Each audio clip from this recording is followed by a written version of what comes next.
and for all those lovely people who called into my comments section on the last video to call me Karen.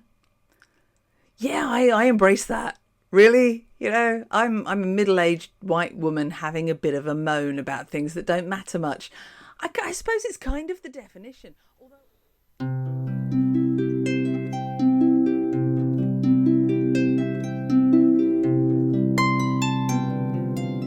Hello, welcome back to Grumpy Old Crone, or if you're new here, welcome for the first time. I'd like to apologise to people. I've been trying to keep up with a one weekly publishing schedule, but I got ill, then I went on holiday, then I got ill again, then I went to a festival, then I got COVID. So it's been like 3 weeks or so since I posted, so I'm really sorry about that. But I'm back, I'm fit, I'm healthy, I'm no longer COVID-y, I'm no longer coughing, and hurrah! All is good. So I'm pleased to see everybody back here. Yeah, on with the show. As you may have just noticed, I said that I have been to a festival.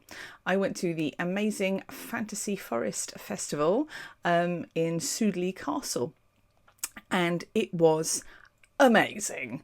Absolutely amazing. I dressed up all weekend, as did 18,000 other people, and had an amazing time. Now, the weather was definitely better than it was last year, because last year we got horrendous storms which kind of partly cancelled the festival, and a whole load of us got sent home, including me and my family. So we didn't get the festival last year, but this year, hurrah, we did.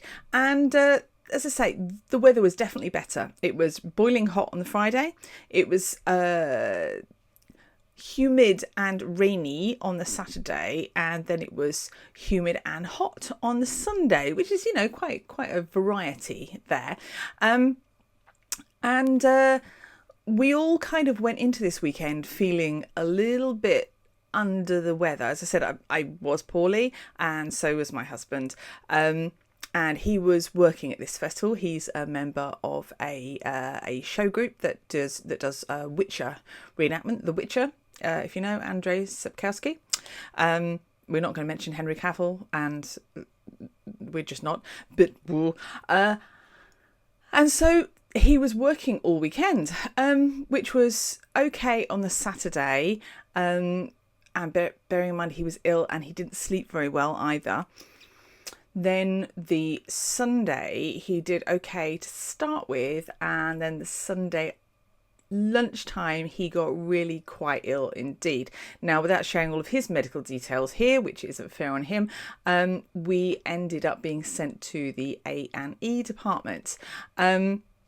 So you might be wondering, what has this got to do with my witchy tip aesthetic? So when you're worried about somebody else, you tend not to worry about your own appearance too much. Now, when I got the call from first aid that I needed to go and help out and see what was what, I was wearing a big green overdress, horns, I'd got a painted face, I got pointed ears, I was dressed up as like a mad evil fae, and yeah, so we realised that we were going to have to cut our festival short because I had to get him to A&E. So I went back to my tent and I changed out my dress, took off my horns. However, I forgot my face paint. So we were lucky in our wait in A&E, or emergency department if you're in America. Accident and emergency, we call it here. It was only like a 2-hour wait to be seen, which is pretty cool. Actually, I was very grateful and very relieved about that. And so we went in, we saw, and he's actually fine.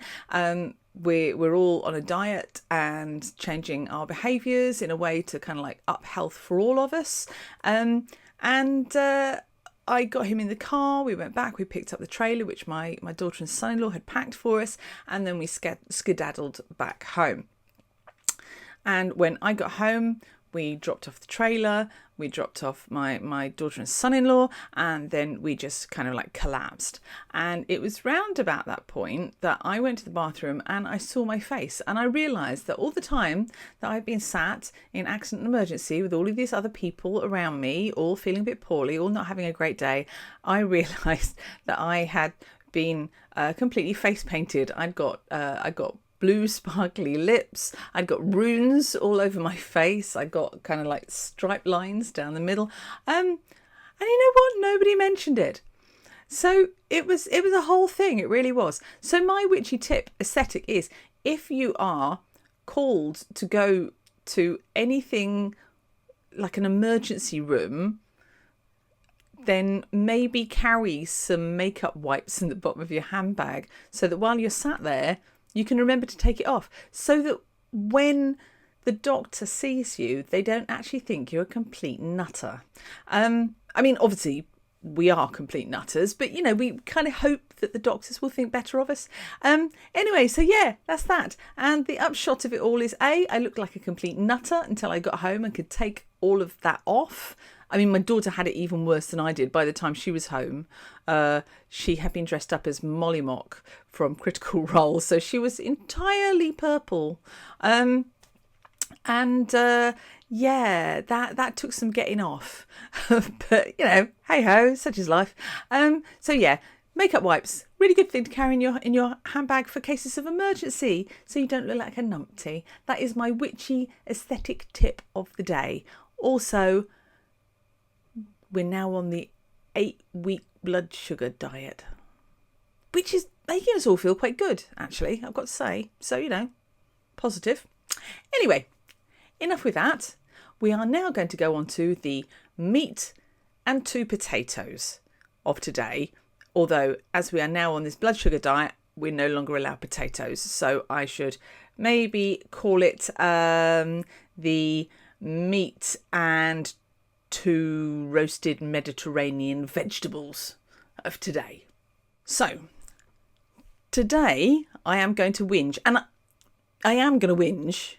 And for all those lovely people who called into my comments section on the last video to call me Karen, yeah, I embrace that. Really, you know, I'm a middle-aged white woman having a bit of a moan about things that don't matter much. I suppose it's kind of the definition, although I would like to say that I'm not Karen, I'm Annie. So can we just like rename all of those arses to Annies? I think that'd be great. And I think it demonstrates the sense of self-importance that most of these women have. So, you know, there we go. I embrace that. Anyway, so on with my self-important whinge of today, and this is a proper whinge, and once again it comes from the ever faithful Facebook targeted advertising. Now, I'm aware that this has happened to me so much because I may have made the mistake of clicking on this. Fatal mistake, just be aware of that. Okay, so what I'm going to whinge about today is the Witch Wish Grimoire Made Simple, I believe it was called. The complete, Grimoire Made Simple, Complete Grimoire Witchcraft Edition. Right. Okay. Yeah, I've definitely got that right.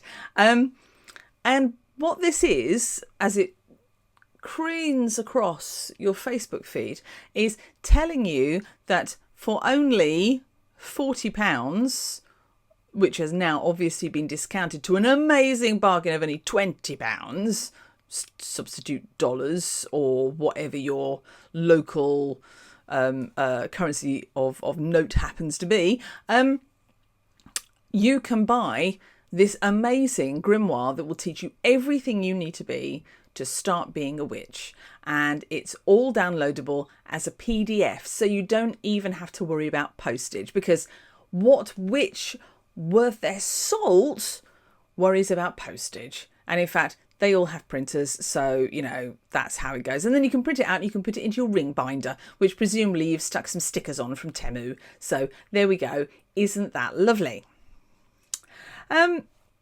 Now, I looked at this and I thought, well, you know my opinions about a lot of this stuff anyway. So you know I'm going to be a judgy old witch, don't you? Because I mean, I literally got a jumper with that on.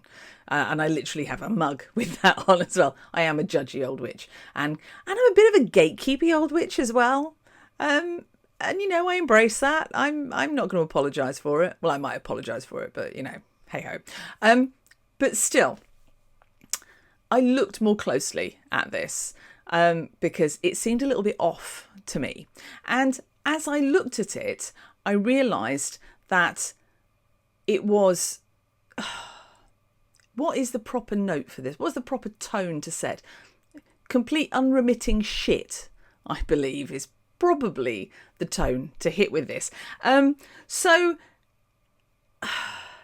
Yeah, I totted it up. There are apparently 220 pages of printout that you buy to stick into your ring binder for the new lower price of 20 quid. Actually, this is 190 pages of information with 20 blank pages at the back. It's not for your notes. It's just because they couldn't be bothered to write any more content, I think, is what this is. And yeah, there's also room for notes at the end of each section. And there are so many sections in this 190 covers everything page book. I will attempt to do some pictures so that you can see the kind of thing that I'm talking about. The one that stuck in my head was the one about tarot. Now, if you've watched me for a little while, you'll know that I am a self-identified tarot nerd. I have spent the last 30 years reading everything I could get my hands on about tarot. I own a lot of tarot decks. I own even more tarot books. I read a lot. I study a lot. I talk to other readers. It's something I'm passionate about, so I take the time to look at it. And I have spent years and years studying this. Now, according to this Grimoire Made Simple, I'm looking down at my notes here because I wrote this all down and my notes are quite unhinged, I have to say. So I'm going to try and make them slightly more hinged. But everything that I have read and studied for 30 years can apparently be reduced to, 14 fucking pages. 14. That's 1-4. Don't mishear my accent. 1-4 pages. 78 cards can't even be explained in that amount of time, let alone how they interact, let alone the deeper meanings, let alone archetypal readings, Jungian readings, everything that you need to do in order to actually be able to give an informed tarot reading. 14 pages is what this is. And it does quote that after reading those 14 pages, with space at the back for your own notes, you will gain clarity over all of your tarot readings. Will you? Will you really gain clarity? I don't think you will. I think what you will do is lose 20 quid. Now, the other one that got me was the bit that there's what is it? Is it 18? I think it's 18 pages. I could be wrong, but you'll see when I do the screenshots. I think it was 18 pages of connecting to gods, deities, and pantheons. Archaeologists have proof that humanity has been attempting to connect with the divine for well over 60,000 years. And yet, the author of this thing imagines that can be summed up in 18 pages. Have I mentioned that the pages are very large type, very spaced out, and have a lot of line illustrations? Yeah, 18 pages. And that also includes how to forge connections with them as well. People have devoted their entire lives to forging a connection with their version of the divine. But no, 18 pages is apparently all you need. Now, when you look at this advert as it cruises across your Facebook feed, you will see that what it is advertising is a bound book, something similar to perhaps Lulu might sell you. And I have nothing against Lulu. I bought some great things via Lulu. However, you will soon note that that is not what they are selling. They are only selling you the PDF pages for 20 quid. So that 20 quid doesn't even involve printing and binding. Literally, all you're buying is the right to print it out. Now, the other thing that made me a bit, well, the other thing, it's like only one thing made me dubious. The entire bloody thing made me dubious. But it is apparently authored by somebody who glories under the name of Sarah S. As in the initial Sarah S. That's it. Now, I am lucky enough to know several published authors.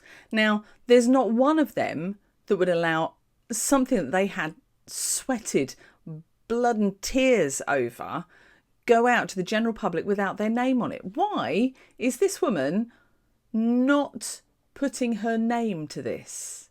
The little thumbnail picture, it's this big, tiny picture, shows somebody who looked to be maybe 22, 23, something like that. If you can judge by this tiny little cluster of pixels, it was quite a small picture and was not repeated anywhere else. So she says that she had been a lifelong practitioner. I do wonder how long a lifelong practitioner who's 22 imagines they have practiced for.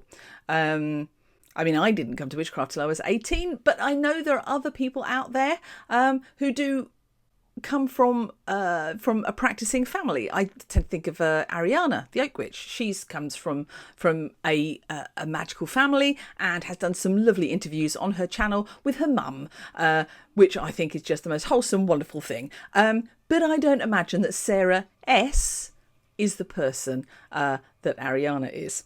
So I had a look at this, and I also noticed that all of the reviews, she got so many reviews about how wonderful this was. None of them linked to actual review sites. They were all just, Bob F says this is fab, with a small tiny picture of Bob F. None of them had actual names. None of them were linkable. They were just stray pieces of text. So she claims to have poured hours into creating this. Did she? Did she really? I'm not convinced. I'll be honest. Because I have my suspicions about where this material came from, and I'll get to that later on. But first of all, I want to say, now I know that there are people out there who have now branded me Karen. Thank you. And think that I am gatekeeping. Yeah, you're kind of right. I kind of am gamekeeping. No, I'm not out there shooting partridges. That's terrible. Don't do that. I am gatekeeping. Because I kind of think it's a gate that needs to be kept. Because if something is going to have value, there need to be standards. And also, people who are new to this need to have a way to come into it that isn't immediately exploitative. And I believe that it is the role of the people who look after a tradition to do that. So if you happen to be a Christian, then you would go and talk to a minister. If you happen to be Jewish, you would go and talk to a rabbi. Now, we don't always have those really obvious elders in the witchcraft tradition. So a lot of people do have to resort to books. And that's absolutely fine. That's a lot of what I did in the early days was book reading. But here's the thing. Those books have got to have some kind of authority. Now, when I was in my teen years investigating things, the people I was looking at were people like Doreen Valiente or Starhawk or Glennie Kindred. People whose practice was rooted in knowledge and the earth, and they had they had the authority to carry that off and to teach. Whereas Sarah S., who's put a PDF up on Facebook, it's not quite the same as Doreen Valiente, is it? Really? I don't think it is. Now, I'm not a huge fan of the, introduction to Wicca kind of book, because that's how everybody finds their way in. And to be honest, I looked at a few of those when I was starting on my path in as well. However, they are considerably better than a random PDF off of the internet.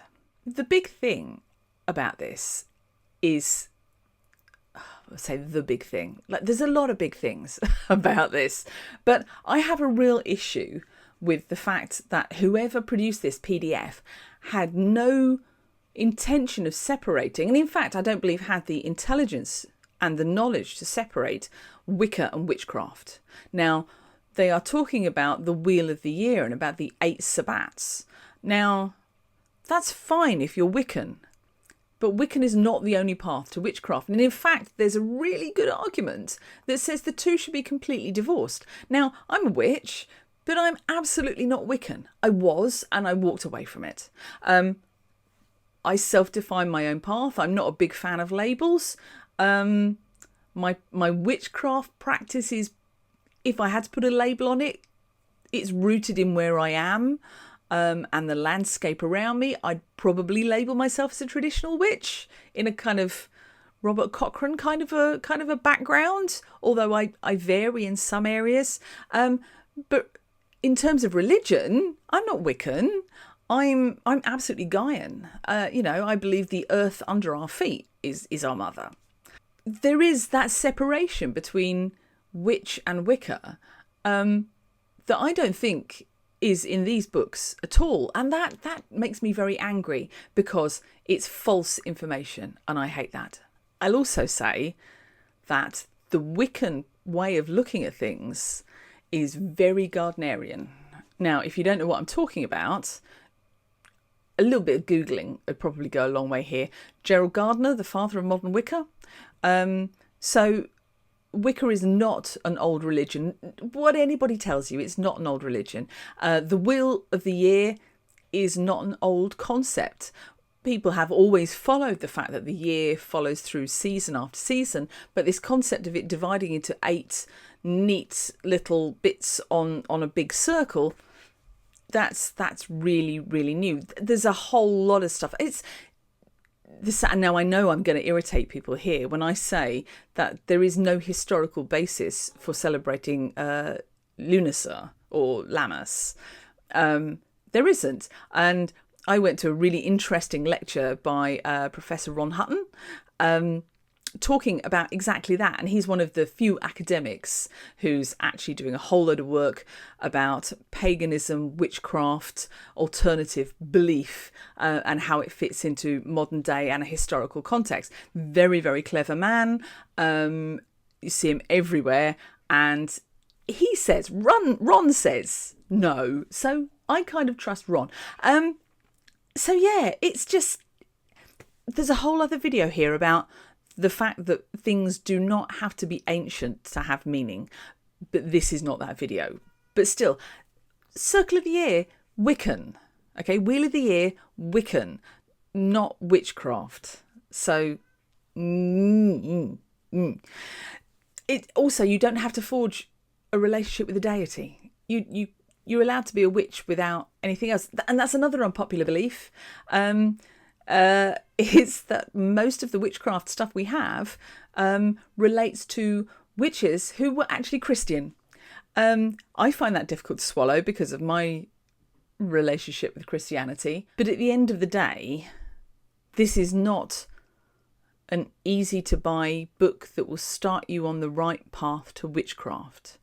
What it is a set of downloadable pages that will give you some interesting sketches of ideas. And it's not worth £20 of my money or your money. I was going to buy it so that I could take it to pieces better. But then I refused because I went looking And what I found shocked me. And I'm sure there's some people out there who are going to point at me and go, oh, my sweet summer child, you had no idea. But what I found was a lot of other grimoires, many with slightly different titles, but all of them with the same information. And when I say the same information, I don't mean they all talked about the Wheel of the Year and how to draw sigils. I mean exactly the same information, same chapter headings, same illustrations, same side notes, same order of pages, and all that varied was some of the illustrations and the font and the titles, as in how the titles were typeset. And I thought, hang on, what's going on here? How can this be the case? And they varied. On Etsy, where I found a lot of them, they varied from about £1.20 to 70 quid for exactly the same thing. All being sold by different people, by different Etsy sellers. And they all looked slightly different, but the content was identical. So I dug a little deeper. And I know there's going to be a lot of people out here laugh and point, how could I not know this? But I'm guessing that a few people out there don't know this. And that's the fact that these things are being sold as resellable packages. And the point is that you buy them and you put them through Canva in your own house style, and then what it churns out is something that looks like your house style, but you haven't written any of this content. You are not the author of this. All you are doing is then reselling on.